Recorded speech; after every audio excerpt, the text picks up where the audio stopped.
Hey everybody, welcome back to Great Mondays Radio. Much ado has been made about AI, and it's kind of the idea that the LLMs are the complete average of everything that has existed previously. And today I wanted to talk about creativity and how to employ how to coax AI into being creative with you, and how to communicate change with a change communications expert. Aden Nepom is a motivational speaker, facilitator, podcast host, and improviser of artofchange.com. She is an amazing woman that is here in town, Portland, Oregon, with me that I met. And I just thought she has so much to offer and share. And I wanted to have this conversation with her. Aden, thank you so much for being on Great Mondays Radio with me. Hi, Josh. Thank you for inviting me to be on your show. I'm pleased as punch to be here. So we have a few things in common. In addition to our geographic location, we are both come from are highly informed by the school of improvisation, comedy improv as it were. So we were Yeah. immediately peas in a pod. I credit improv, my training, with being the reason I can facilitate a room the way that I do. And you also still use your improvisational skills in your client engagements. Can we talk a little bit Yeah. about improv just to kind of get us in the right mindset? Because we are gonna improv is all about creating something that doesn't exist out of nothing. Yeah. Yeah, I think it would be weird if we had this conversation without starting with improv. So I'm really Right. glad. Okay, Um, perfect. yeah, so I use improv with every one of my clients, though I don't do a lot of the thing that I know some people do where they sort of like surprise the client group into being like, surprise, you're in an improv class, and at the end of this, you're putting on a show. Like that is not what I do. Sounds Um, horrifying. yeah, but people do it, and to mixed reports from people I've worked with who have had that experience. Some people really love it, and other people really don't. What I do instead is I take the communication tools and techniques that my dad developed when he founded Art of Change and before, and I marry them with the principles of what I like to call the improv ethos, the Hmm. stuff that makes improvisers tick, essentially.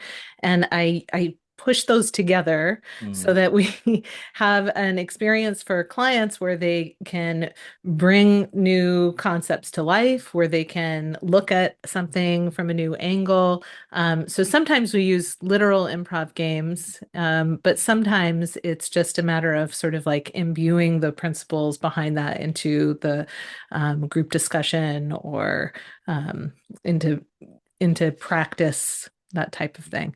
And I think it's really cool to be able to take this thing that started as a hobby Yeah. and just allow it to guide literally every waking moment of my life. Woe is the coffee barista that encounters improviser.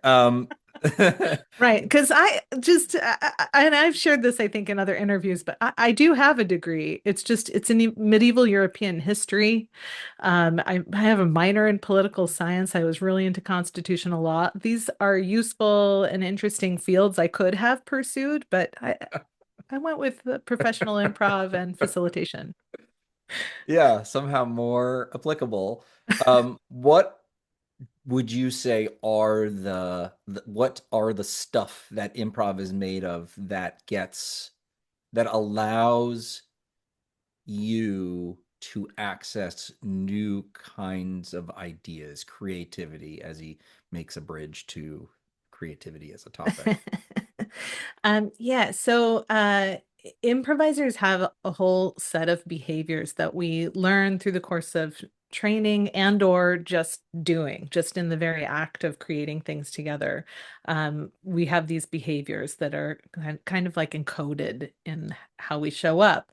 And those behaviors of playing the scene that you're in instead of the scene that you think you're supposed to be in, Mm, of building on the offers of your scene partner in order to do that well.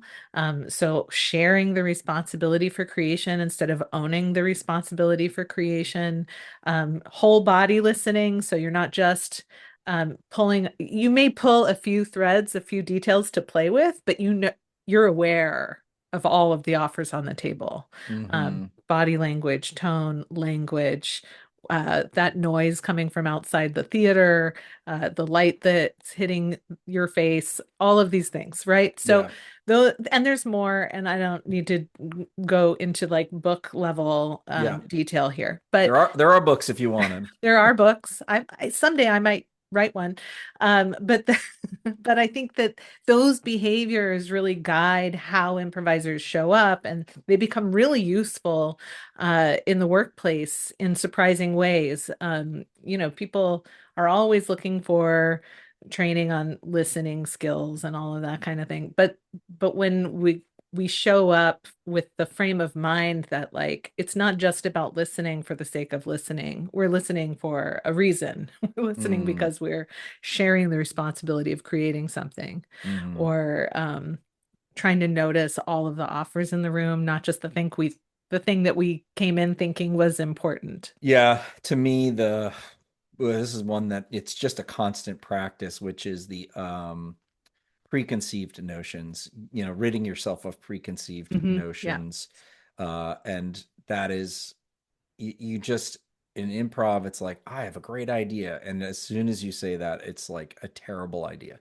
And it's hard because in like when we think about business or we think about work, everything is built around this idea of coming in with an idea, Hmm. right? Like there really is like the you're highly predisposed to like, okay, I've practiced. Okay, I have this thing. Okay, I'm presenting an idea that I've worked on because I don't want to be embarrassed.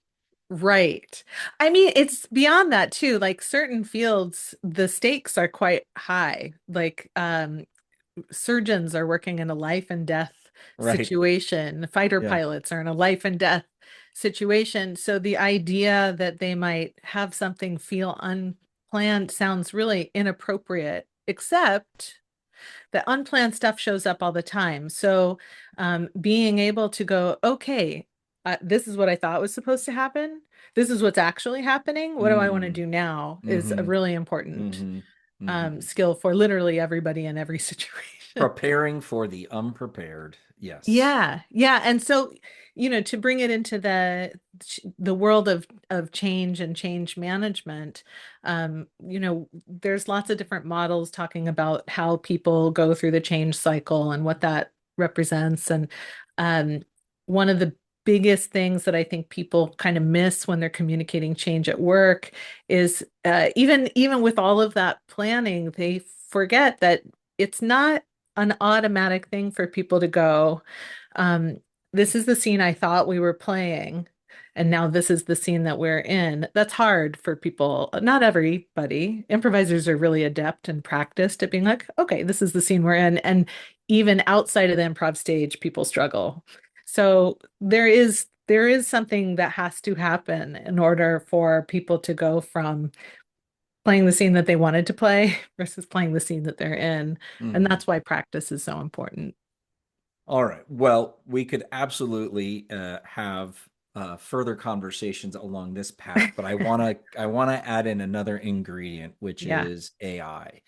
A Yeah. lot The conversations that are out in the world right now about AI are essentially, here is how you get it to do a thing that you want, or maybe even do research. And the premise of, and I'm just setting the table, as it were, the premise of the way that LLMs run are, it's all of the stuff that's ever existed. So I think there is a ripe conversation to be had around, is it possible to get AI to, I guess, help a human be more creative? Maybe we'll start with that. I And mean, I don't know. Maybe maybe, it seems within the realm of possibility to me. yeah. Um, I mean, already asking AI what's the best way to work with you on X, Y, or Z is more efficient than being like, please make a thing with these specs. Um, it's like giving commands is not very effective. It plays dumb, Hmm. or it is dumb. That's also possible. But when you ask it, like, here's something I want to make, what are the questions that you would ask me to get what you need to make that? It's just fascinating to me. It's like some of that human communication stuff is really useful with AI. But in terms of getting it to be creative with you, I think you probably I I don't know. I think you'd have to like ask it. ha- I would like you to think outside of the averages. What would Yeah. you need to do in order to think that way? Okay, so I think there's two modes that we're talking about. One is how do you get AI to help you, the user, or the team to be more creative? Hmm. And then how do you get AI to be more creative? And I think those are two very different modes of working. So let's start with number one, which I feel is a little bit more graspable. Hmm. When we're thinking about, let's go back to our shared experiences and your expertise in getting people to look at things in new ways. Hmm. What are some of those rules or exercises? And could you imagine asking or prompting the AI to help you answer those questions or ask you those questions, something like that? Huh. I mean, yeah. So if I'm running, let's say I'm running a brainstorming session. Um, a lot of that's a place where I will use literal improv games. Like I Yeah. will yes and we'll do a yes and circle brainstorm for a time within a time limit. Hmm. You could easily yes and do a yes and brainstorm with AI. You could literally play that game with AI. That's Hmm. easy to do. Yeah. Um, Hey, Claude, yeah.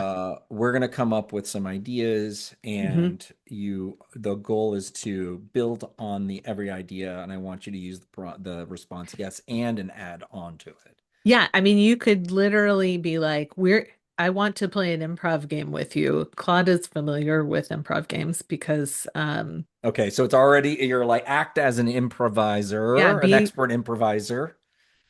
or I want you to pretend to be, um, a sales manager who's never done improv before and play this game with me. I mean, I think you can Yeah. ask. My experience has been with any of these LLMs, you can ask them to be in role as something to Yeah. get a different answer than you Yep. might get otherwise, which is Yep. you're already improvising then. You're already playing an improv game That's a because great they're in role. that's a great insight. Yeah.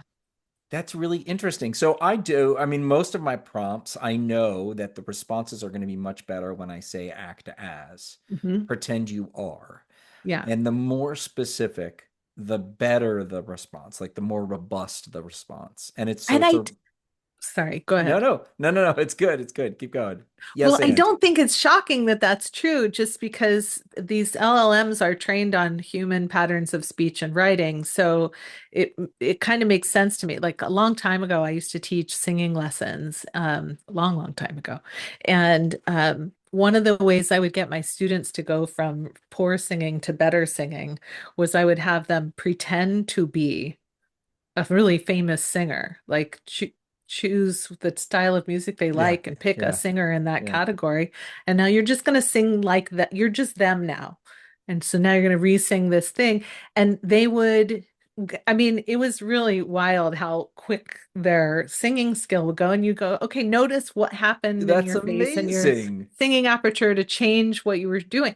So it makes sense to me that that would be true for these LLMs as well, they're trained Yeah. on how Yeah. we write and talk. It's a well, so you what you're describing for singing, it's a shortcut, kind of a trick to Yeah. get some right. So it would take a lot more to say, bring the register higher, lift your eyebrows, like Yes. describe what, Cher looks like when she sings or whatever the hell it Yes. is, right? Like, and you're Yes. like, and then trill in the back of your throat. No, like as humans, we're like, okay, pretend you are, and then you get to embody all that. And so you're actually asking the AI to start to improvise Yeah. by pretending they are, and it's going to go and get all of the things to Yeah, it make. just gets them all in, and it's like, now I know how to give you these language responses based on,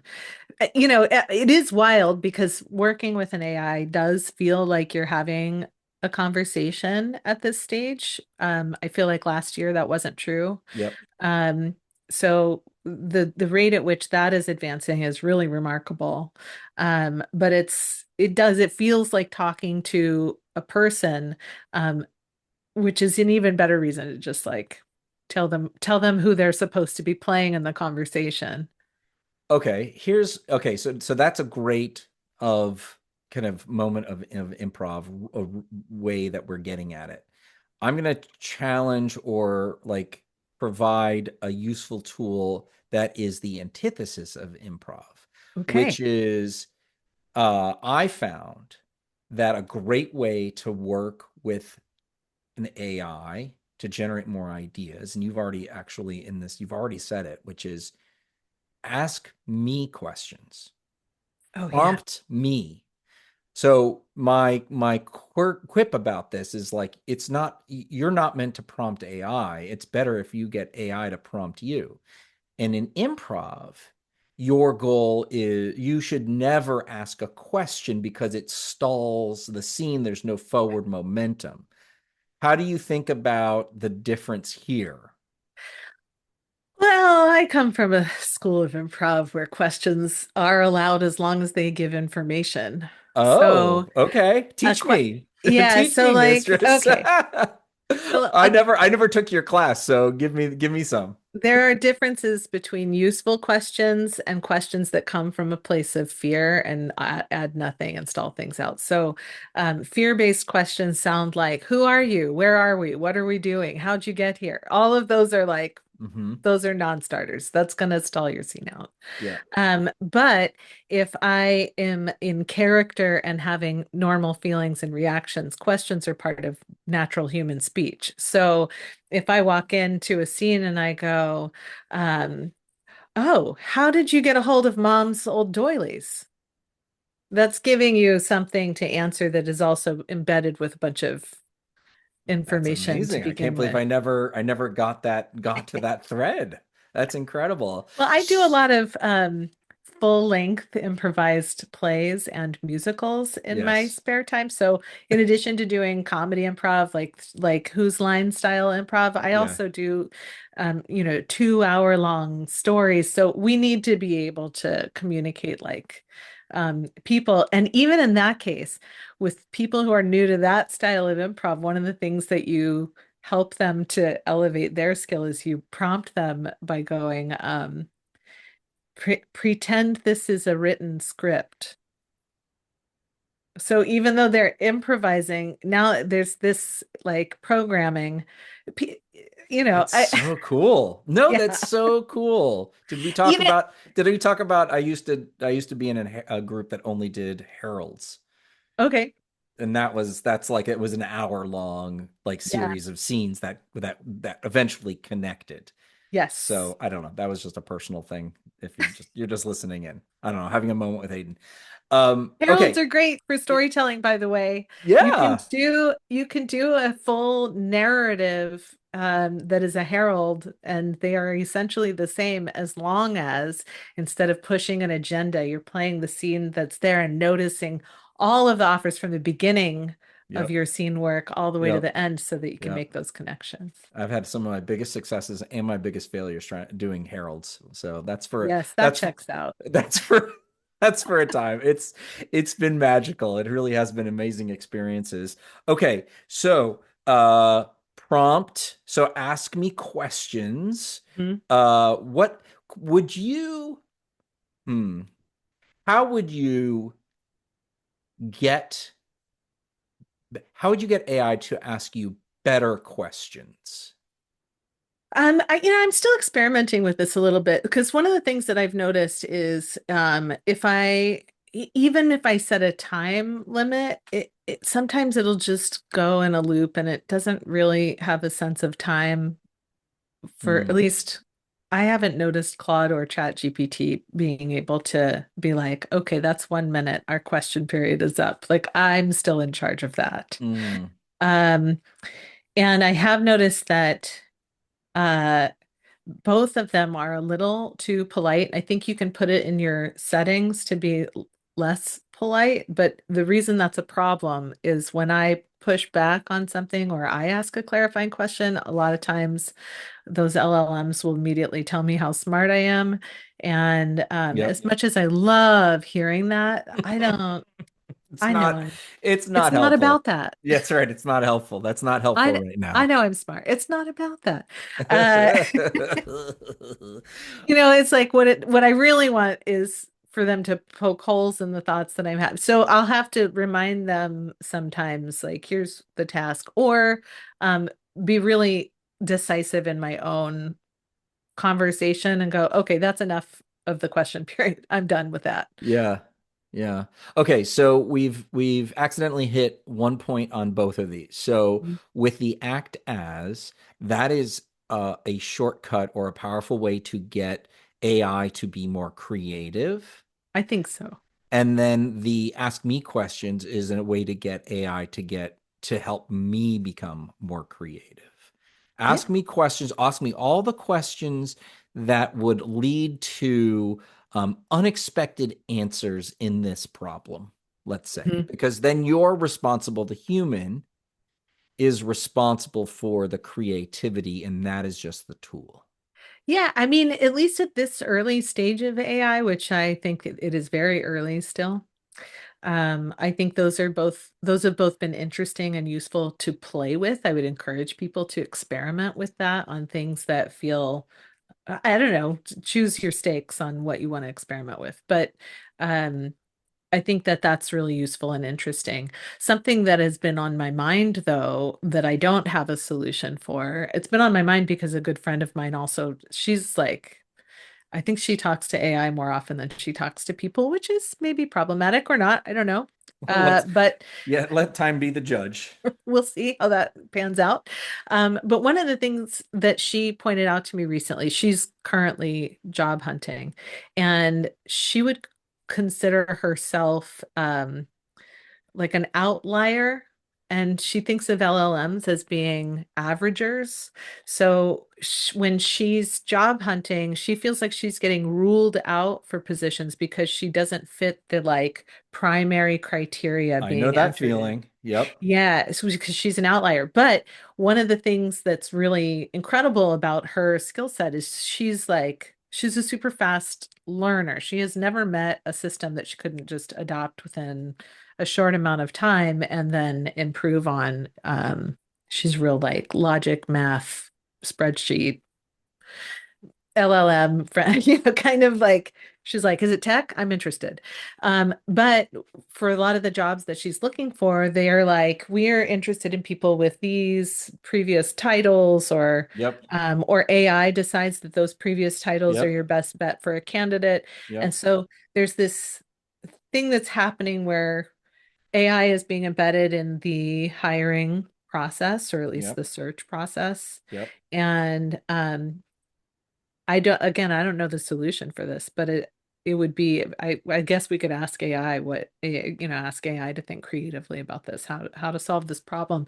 But I do think it's something that HR people should be thinking about, that you are maybe missing out on people who would be incredible additions to your workplace because that you are relying on AI to find the quote unquote best candidates, which will then be an average of the qualities that make a best candidate, which then Yeah. gives you an average Yeah. candidate.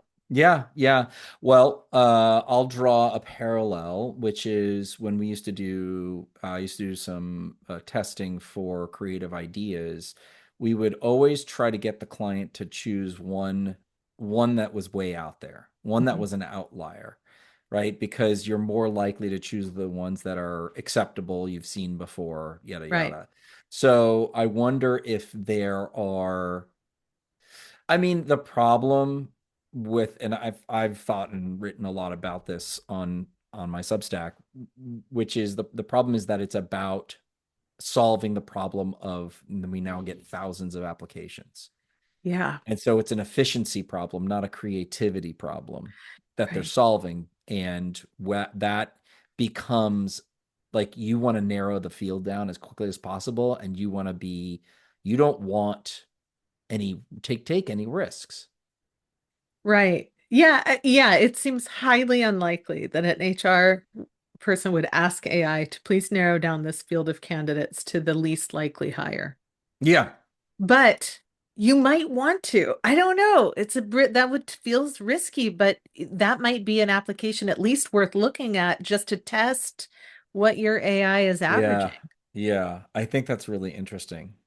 What are some other improv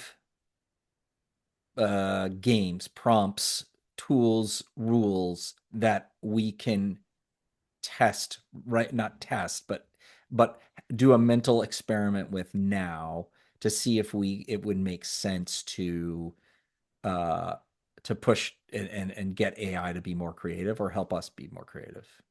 Um, let's see. What else? Uh, I mean, let's see. I did a really cool gig like that got me interested in working as a facilitator in businesses many, many years ago. And one of the things that we did um, was we did an ideation session and then we narrowed down the ideas that were generated. The output that they were trying to create was a video for some internal sales conference at this Fortune 500 company. And the we narrowed it down to like 10 ideas that seemed like they had the most heat amongst the whole group. Hmm. And then the improvisers did scenes to sort of like riff on what those ideas might be Mm. like. And Hmm. I can tell you that AI is very adept at pretending to be an improviser and do a scene. So as an improviser, I can do a short improv set on an idea to explore that using AI as my scene partner. I don't have to do that because my husband is also an improviser. So like sometimes I'm just like, can we play this out? But Yeah. but that would be a thing that somebody who has a background in improv could do. I think for people who don't have a lot of background as an improv player, um I'm not it's something you would have to like play with to see how comfortable you feel doing a scene with, but you can certainly role play conversations that way and Yeah. Yeah. I think that's really compelling. So where it's like an experimental prototype. yeah, And the value of what you're describing, human or AI, is that most people can't imagine what doesn't exist. And right. so in this case, we're saying the room full of improvisers, or now, anybody with access to an LLM can actually see what something might look or sound like. Yeah, I mean, we ask I think most people have done the thing where they ask AI to mock up something for the web or mock up a document or whatever. I think that's Yeah, really commonplace. yeah, yeah, yeah. Um, and I know that some people are like, hey, I'm crafting this email. How should I say it? But what if instead of that, you actually, because one of the things that I am worried about is allow ourselves as people allowing our thoughts to be outsourced to AI. That is to me that is the risk. So Yes. that's something I worry about. So, and I don't want to do that for myself. So, for example, for writing topics, I've had a lot of stuff happening in my personal life, so my Substack has been on hold for a bit. But did have AI work with me to generate a list of potential topics, and it was a series of questions about like, um, what are the challenges that my folks are, my audience are having, what are the search terms they might use to look for answers to that? Hmm. What are the questions? And then those questions then became my topics. I'm going to do the writing. I'm going to answer those questions. I'm not going to have AI answer those questions, Yeah. because I want to maintain my good thinking skills. And Yeah. I think, as I age, that gets harder. So I really want to, but I think, the point that I'm making is instead of having AI do the mock-up for you, you could ask AI to play something out with you, right? So, you have a tough conversation coming up. Rather than ask AI what you should say, I would suggest it would be wise to continue to train your own communication skills by asking AI to pretend to be that other person so you can practice a couple of options and see how they might turn out. Yeah. I think the pattern that we've described incidentally in this conversation is that if the mode, if the intention Mhm. is opening as opposed to closing. And by that I mean if you think about the kind of creative, brainstorming process, there's the double diamond, right, where you start with a concept and then you open up to all the ideas, Hmm. and then then you assess and analyze. Yeah. The creative part is the opening. And when you describe, I'm not going to have it right for me, I'm not going to have it answer these questions for me, those are closed. That's, you're not going to, the intention behind this, behind that is actually a point, like narrowing options. AI is great at coming up with a billion ideas. Hmm. And I use that too, like title ideas. I haven't figured out how to get it to be really good, but at least it kind of it primes me a little bit. Yeah. So that's good. But it's like, and then we're saying when you were describing like not just rewrite this email or tell me how to say this, but hey, let's do that scene 10 different ways, Hmm. right? You just said let's experiment, let's try the 10 different ways to do that sales video. You're expounding on it because you're not expecting it to get perfect. You're expecting it to go, oh, I see something as a human, I Yeah. see something interesting in that piece. So maybe one of the takeaways here, as we kind of start our exploration, as we end the podcast, we're going to start our exploration of creativity in AI, is imagining, it's like, how can I get AI to open up all the possibilities for me, not try to like come up with a creative answer. Yeah, I think that I think there's certainly use cases for having AI answer things, but I think that what we haven't I haven't seen a lot of people talking about exploring, is getting AI to help open thinking up, to help rather than, like there's a lot Hmm. of like be scared, we're all going to lose our ability to think because AI is, and I feel that strongly, but also like, okay, well, then what do we want to do instead? AI is not going away. So what do we want instead? What do we want? How do we want to show up in a world filled with AI? What do we want our culture to feel like? What do we want our companies to feel like? What do we want work to feel like? And how can we, I think these are just the questions. How can we use AI to achieve those goals? How can we ask AI to help instead of being like, AI can do it, so we'll just have AI do it, and then ending up with whatever we end up with. I wrote a piece on AI in school. And what your comments are making me realize, like one of the things that I had written is we need to learn to use AI to make our work better, not faster. Yeah. And the problem, the reason why AI in school is so insidious is because most of the time, the old classical way that still bogs down education is that we are asking students to come up with an answer. And Hmm.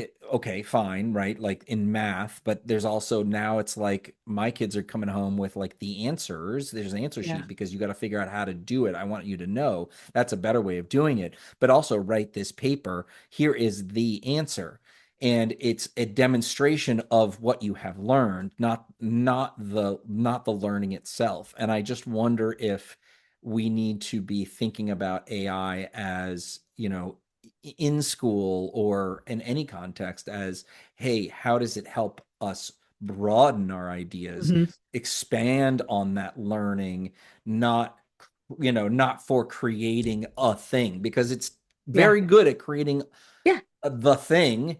It may Yeah. not be a great product, but it'll get you there, right? It'll do the homework for you. So Hmm. if you keep asking students to just turn in the homework, well, then of course. Right. Yeah. The models for all these things will have to change, particularly at school age. It's not something I've thought a lot about, but just hearing you talk about it, it's like, oh wow, that's really clear. If we stay with the old model of learning, kids will outsource their thinking, and that's not good for humanity. That's right. So now it's a matter of training kids how to continue to think deeper, how to use AI to challenge something, to come up with something new. That will be really important. Wow. Huh. Yeah. That's Cool. cool. Great. Yeah, that This was all right. I knew we weren't sure exactly where this was going, but I knew it was going to be somewhere interesting, and we proved ourselves right. We should get AI to give us a pat on the back. Look how smart we are. Uh, Aden Nepom is a motivational speaker, facilitator, podcast host, and improviser. Learn more about her at artofchange.com. Aden, thank you so much for coming on Great Mondays Radio. I'll see you at the next improv jam. Yes.